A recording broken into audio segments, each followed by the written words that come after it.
Hi, I'm Kalli Chason and I'm a midwife. Today we're going to talk about postpartum. The first thing we're going to talk about are things that you actually are going to need. You don't need much, but here are a few things I promise you're going to want to know and have on hand. First, you need to have a plan for how you're going to feed your baby.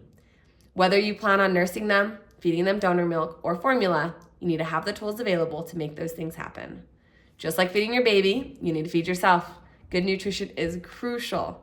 So if you don't have a partner who can cook for you, or if you don't have people who can bring you meals, I recommend doing some meal prep prenatally and then hiring one of those meal prep companies to bring food to your house postpartum.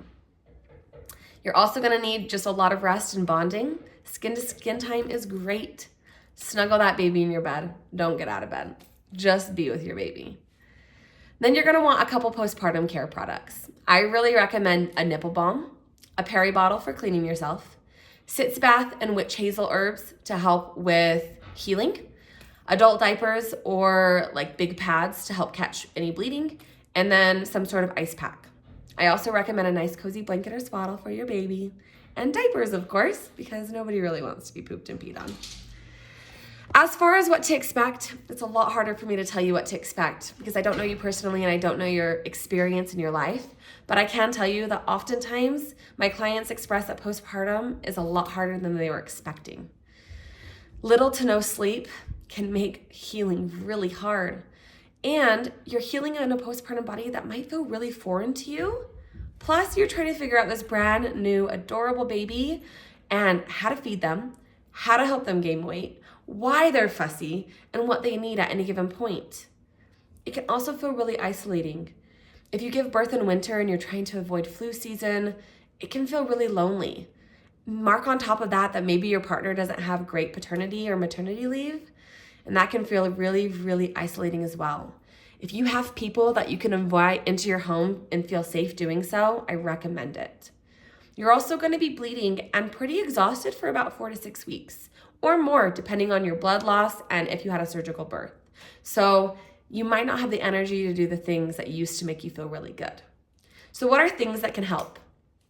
First, support. Support. You need people. Make a list of your people and call on them. It is okay to ask for help. It is okay to ask for help. Call your people. Call them for meals, call them for dog walks, call them for childcare, call them for maybe just an exchange of energy, but call them.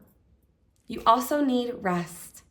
Yep, I mentioned it above. I'm going to mention it again because it's important. There's actually scientific proof that if you can get a 4-hour sleep every 24 hours, that it actually helps your mental health and your long-term healing.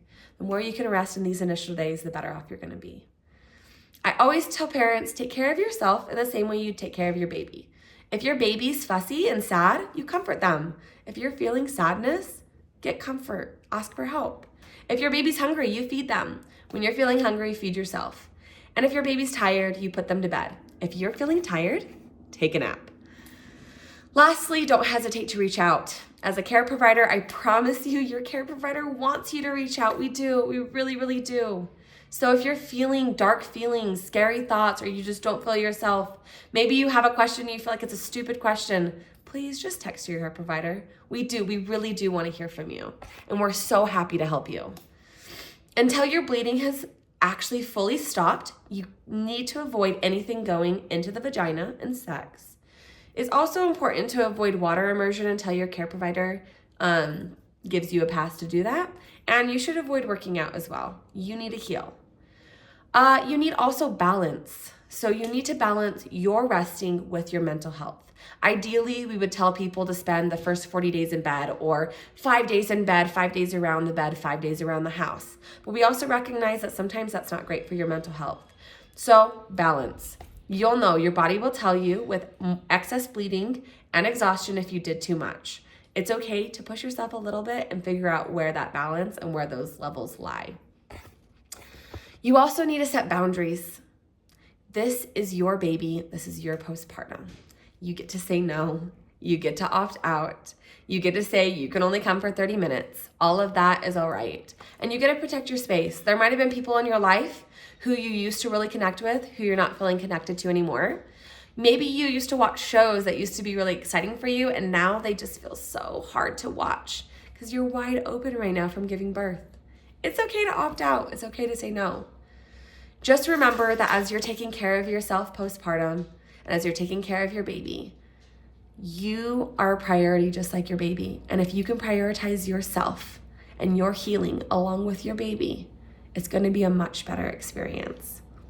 You guys don't need much, but the things that you do need are important.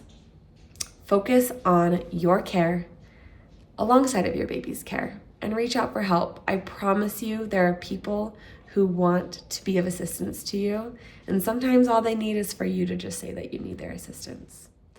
Either way, you're on this journey, and I promise postpartum gets easier. You can make it. Today might be hard, tomorrow might be harder, but eventually you're going to get out of the fog of postpartum and you'll start to feel yourself again. Good luck.